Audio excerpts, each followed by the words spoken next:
Comment faire de la publicité Instagram sans avoir besoin d'avoir des compétences poussées en marketing digital, sans avoir besoin de manipuler des logiciels compliqués directement sur son téléphone et obtenir des résultats? C'est ce qu'on va voir dans cette vidéo après le générique. Ciao!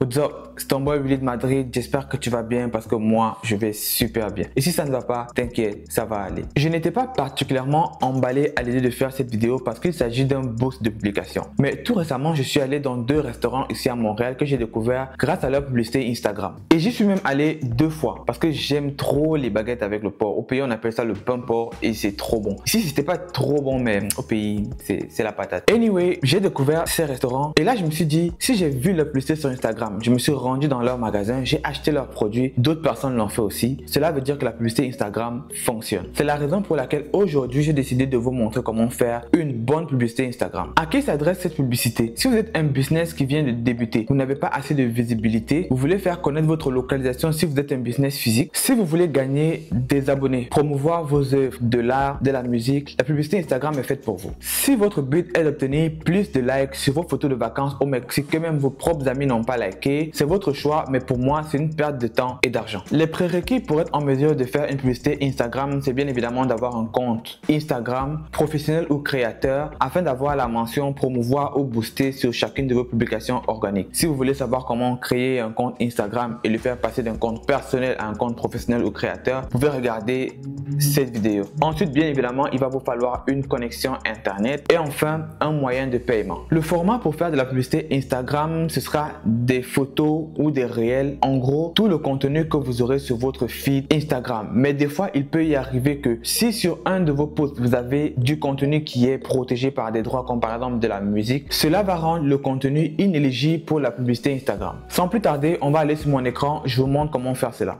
Je fais la manipulation directement sur mon téléphone, donc on va aller sur Instagram. Voici le compte Instagram professionnel que j'ai créé dans ma vidéo précédente.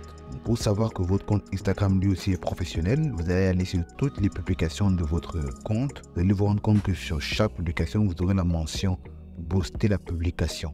Une fois que vous avez la confirmation que votre compte Instagram c'est un compte professionnel, vous allez choisir la publication que vous allez vouloir mettre en avant. Choisissez la publication qui a les meilleures performances, c'est-à-dire celle qui a le plus d'interactions, les likes, les j'aime et les partages, et vous allez la mettre en avant. Là, j'ai choisi cette publication par hasard. Je vais cliquer sur booster la publication. Ça prend quelques secondes pour charger. Ensuite, on nous demande de choisir la façon dont on veut mettre en avant le contenu sur Instagram.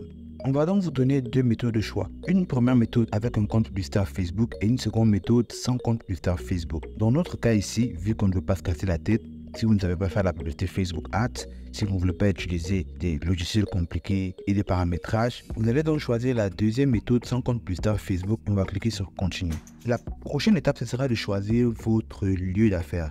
Généralement, c'est l'endroit où vous faites du business, mais de manière géographiquement parlant, ça va localiser le pays depuis lequel vous avez téléchargé votre application Instagram et ce sera votre localisation d'affaires par défaut. Dans notre cas ici, ce sera le Canada. Cette localisation, vous ne pourrez pas la modifier, mais vous pourrez modifier le fuseau horaire et la devise. Dans mon cas, je suis au Canada, donc je vais utiliser le dollar canadien. Donc je vais le sélectionner et ensuite je vais pouvoir cliquer sur suivant. La prochaine étape, ce sera de choisir votre objectif de campagne. Donc on vous pose la question de savoir que voulez-vous que les gens fassent quand ils voient votre publicité. Vous avez donc 3 choix à cet effet. Consultez votre profil, consultez votre site web et vous envoyez un message. Dans la méthode où vous voulez vous faire connaître, je vous recommande consulter votre profil.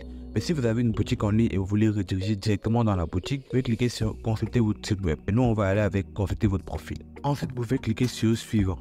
Ensuite, nous avons qui doit voir votre publicité. Si je dois résumer ça en quelques mots, ce serait à quel groupe de personnes voulez-vous montrer votre publicité. En jargon marketing, on va parler de quelle est l'audience que vous voulez cibler. Tout en haut, vous avez les critères particuliers. Ce sont les catégories dans lesquelles on va vous classer quand vous allez faire votre publicité. Mais ne cochez rien ici parce que ça peut vous porter préjudice. Donc c'est juste pour vous montrer. Par la suite, vous avez les audiences suggérées, le pays de résidence Canada et vous avez la possibilité de créer votre audience. C'est ce que nous allons faire. Tout d'abord, on va vous demander de nommer votre audience. Comme nous on vend des montres, on va écrire montre. Ensuite, on va choisir le lieu. Le lieu que vous allez choisir va déterminer la qualité de votre audience. La qualité d'une audience varie de trop spécifique, excellente, à trop vaste. Donc, il est important de choisir une région qu'il y a un nombre de personnes assez conséquent pour que la taille de votre audience puisse être marquée comme excellente ici avec quand je choisis Québec, Canada. Je vais sélectionner un lieu dans lequel la taille de l'audience sera trop vaste. Par exemple, si ici je fais la recherche pour le pays Canada, vous allez vous rendre compte qu'au niveau de la taille de l'audience, ça va nous marquer l'audience comme étant trop vaste. Là, je vais faire le cas d'une audience très spécifique, c'est-à-dire une région qui comporte un groupe de personnes qui n'est pas assez élevé. Donc là, je vais choisir une région très éloignée de la France. Je sélectionne et vous allez voir que ça va marquer l'audience comme étant trop spécifique. Ce n'est pas une bonne audience parce que la taille n'est pas assez grande et l'algorithme ne pourra pas facilement vous donner de bons résultats. Donc l'idéal, c'est d'aller avec une audience qui est excellente. C'est-à-dire que vous choisissez la ville dans laquelle vous voulez faire la publicité, mais rassurez-vous que l'audience aura une taille qui va marquer excellente comme vous allez voir avec le choix que je vais faire maintenant. Nous allons aller au niveau des centres d'intérêt. Là, on a une audience d'à peu près 3,2 millions à 3,7 millions. Donc, affiner l'audience avec les centres d'intérêt va nous permettre de trouver des personnes spécifiques pour les produits que l'on vend. Dans notre cas, on vend des montres, donc je vais chercher des mots-clés qui sont en relation avec les montres. Ça peut être comme horloge, ça peut être comme montre. Et ensuite, je vais chercher des noms de marques célèbres comme Rolex, Audemars Piguet, Casio, pour pouvoir faire en sorte que les personnes que je vais chercher ou que je vais cibler avec mon audience soient des personnes qui soient intéressées par des montres. Donc, vous allez rentrer les mots-clés de montres. Ça veut dire ça peut être des marques, ça peut être des noms de créateurs de montres, ça peut être des personnes influentes dans le monde de la création des montres et vous allez les sélectionner pour pouvoir affiner votre audience. Donc là, je vais rentrer des marques de montres. Par exemple, là, je vais rentrer Vertigo. Une fois que l'algorithme aura compris votre besoin, il va commencer à vous proposer des mots-clés qui sont en rapport avec votre thématique. Dans mon cas, si vous regardez tous les mots qui sont en bas qui ne sont pas cochés, c'est des marques de montres, soit des créateurs de montres. Tout ce que vous aurez à faire, c'est de cocher les mots-clés qui vous intéressent et les ajouter à la liste de votre audience pour pouvoir les affiner de la meilleure des manières. Très important de prendre en compte le fait que chaque fois que vous allez rajouter un nouveau mot-clé pour affiner votre audience, la taille de l'audience en question va diminuer. Tout à l'heure, on était entre 3,2 et 3,7 millions. Là, on est rendu à peu près à 799 000 et quelques.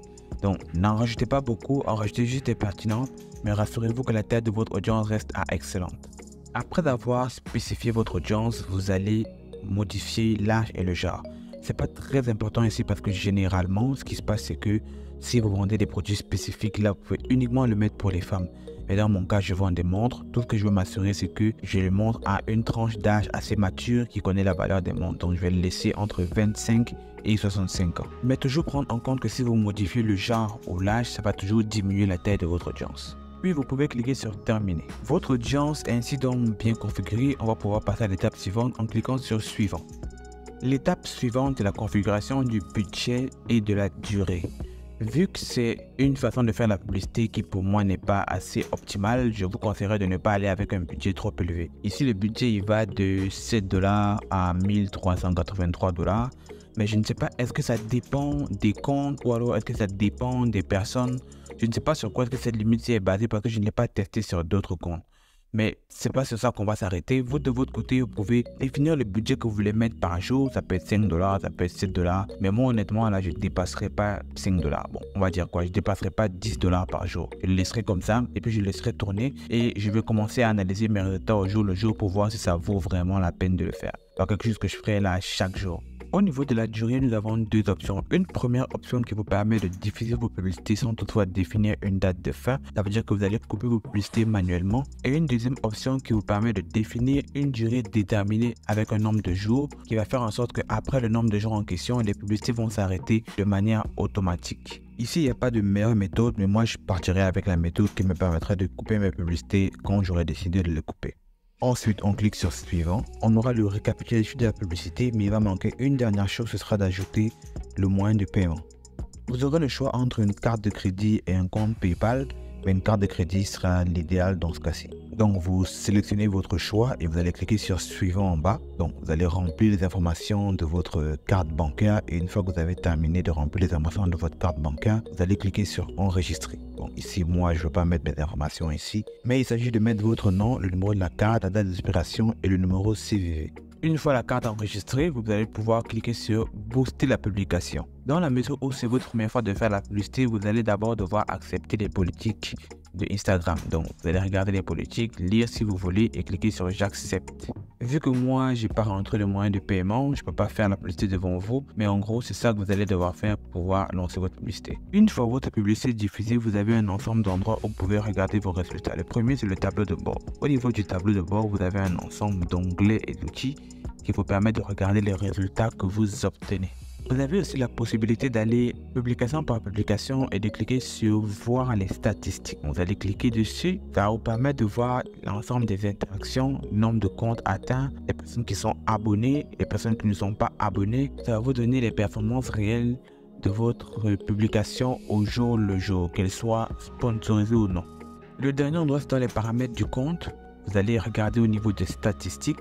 Ça va vous permettre de vous donner des résultats sur l'ensemble du compte et vous pourrez aller spécifiquement regarder les résultats publication par publication. Vous avez aussi la possibilité de définir un nombre de jours sur lesquels vous voulez regarder vos résultats. Ça fera le tour pour comment faire une publicité rapidement avec Instagram. On se retrouve de l'autre côté.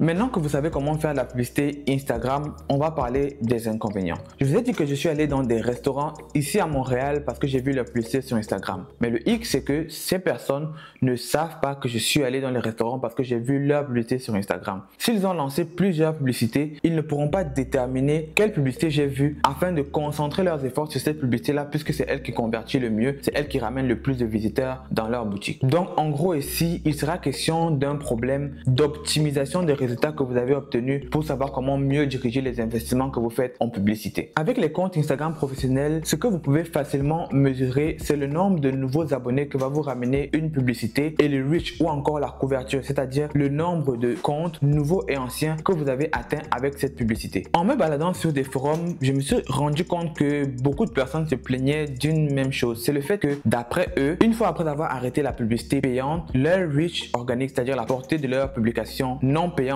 a commencé à être très basse. D'après eux, Instagram voulait les forcer à recommencer à faire de la publicité pour pouvoir prendre leur argent. D'autres personnes disaient aussi qu'il arrivait que quand on fait de la publicité, qu'il y ait beaucoup de bugs. Vu que je n'ai pas fait, je n'ai pas testé de moi-même, je ne peux ni confirmer ni infirmer. Donc, quand on va faire ce que vous de votre côté, si vous voulez tester cette méthode-là, faites-la et puis revenez nous donner votre ressenti ou alors ce que vous avez constaté en commentaire. Moi, ce que je peux dire dessus, c'est que ça fonctionne, puisque ça a fonctionné sur moi. Ça ne donne pas des résultats extraordinaires, mais ça ne donne pas des résultats négligeables non plus. Vous pouvez de temps en temps mettre 5 $ pour faire des publicités pour la visibilité en mettant en avant des contenus réels qui peuvent contenir votre adresse, vos produits, faire découvrir votre marque. Et si vous êtes un business physique, chaque fois que vous avez un nouveau visage devant vous, demandez-lui comment est-ce qu'il vous a découvert. Ça peut vous permettre de savoir si ça fonctionne ou pas, si vous avez des visiteurs qui viennent dans votre boutique par le biais de votre publicité Instagram. Regardez même sur certains sites, certains logiciels, des fois, si vous utilisez pour la première fois, ils vont vous envoyer un formulaire pour vous demander comment est-ce que vous avez entendu parler de nous. C'est une technique marketing qui permet de savoir où est-ce que le marketeur va concentrer ses efforts pour avoir le maximum de résultats possible. Vous aussi, vous pouvez l'utiliser. L'avantage avec cette technique, c'est qu'elle n'est pas compliquée. Vous pourrez le faire tout seul à la maison en regardant ma vidéo avec un petit budget et obtenir des résultats quand même. Une fois que vous serez prêt, vous aurez un meilleur budget que vous voulez dépenser de manière intelligente. Vous pourrez maintenant passer à la publicité Facebook Ads qui va vous permettre de distribuer votre publicité automatiquement sur Facebook et sur Instagram en même temps. Si vous sentez que vous n'êtes pas prêt, vous n'avez pas les compétences, vous pourrez regarder cette vidéo. Ce sera tout pour cette vidéo. J'espère que vous l'avez appréciée, mais surtout qu'elle vous a aidé. Si c'est le cas, n'hésitez pas à liker la vidéo, à vous abonner à la chaîne, activer la cloche de notification pour ne manquer aucun de nouveaux contenus, mais surtout à partager massivement cette vidéo sur tous vos réseaux sociaux, Facebook,